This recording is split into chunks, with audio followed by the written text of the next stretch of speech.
بسم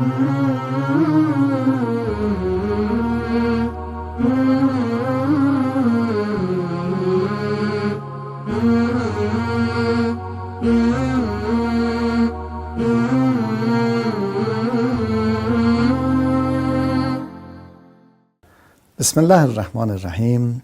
سلام علیکم و رحمت الله. 30 days, 30 lessons from the Quran.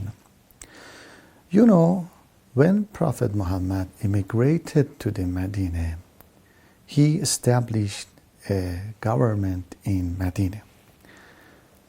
When he established this new government according to the Islam, it was natural.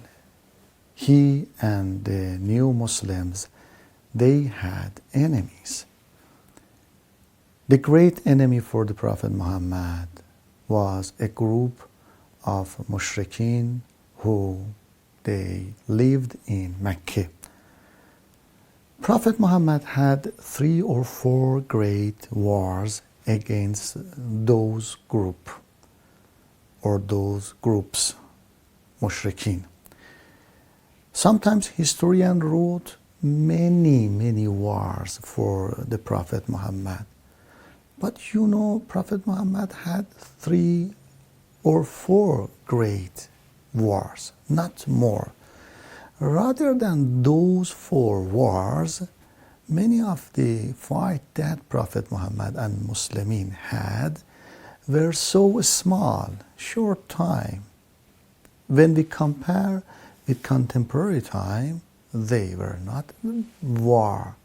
Sometimes 2 or 3, for example, Muslim fought with someone, then historian wrote this is as a war. But in reality, they were not real war. One of the greatest war that Prophet Muhammad had, its name was Battle of Uhud, in third year of their Hijrah, Battle of Uhud. You know the story. At the beginning of the Battle of Uhud, Muslims were victorious, but unfortunately, at the end, Muslims were defeated.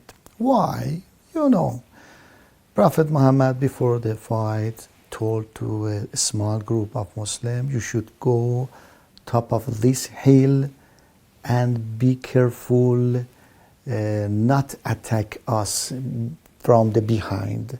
But unfortunately, when this group or that group saw at the beginning Muslims were victorious because of the war spoils, because of the material things,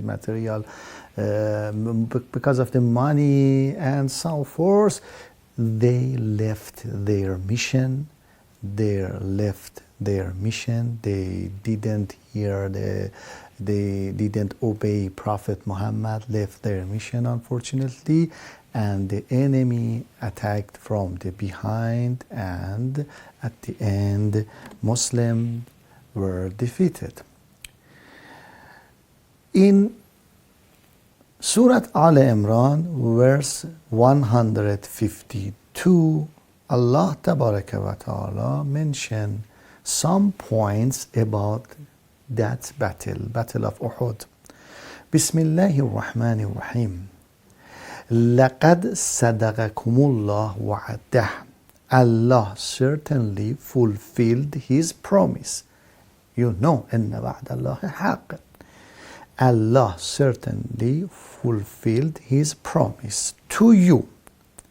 إِذْ تَحَسُّونَهُمْ بِإِذْنِهِ. To you when you were slaying them with His leave. حتى إذا فشلتم وتنازعتم في الأمر وعصيتم. Until you lost courage, disputed about the matter, and disobeyed after He showed you what you loved. منكم من يريد الدنيا. Some of you desire worldly things, وَمِنْكُمْ مَنْ يُرِيدُ الْآخِرَةِ. Some of you desire hereafter. ثُمَّ صَرَفَكُمْ عَنْهُمْ لِيَبْتَلِيكُمْ. These story, these things, as a test for you. لَقَدْ أَفَا عَنْكُمْ وَاللَّهُ ذُو فَضْلٍ عَلَى الْمُؤْمِنِينَ. In this verse, Allah mentioned the story of the Battle of Uhud as a lesson for us. Some lessons here and some points. First of all, we should know, if we as a Muslim or you as a Muslim do your duty, Allah fulfilled His promise. إِنَّ وَعْدَ اللَّهِ حَقٌّ. Yes. For whom? For someone who do or who does his duty or her duty. After doing the duty, Allah Ta'ala fulfill His promise. When we disobey, then for material things, for example, do not expect divine help.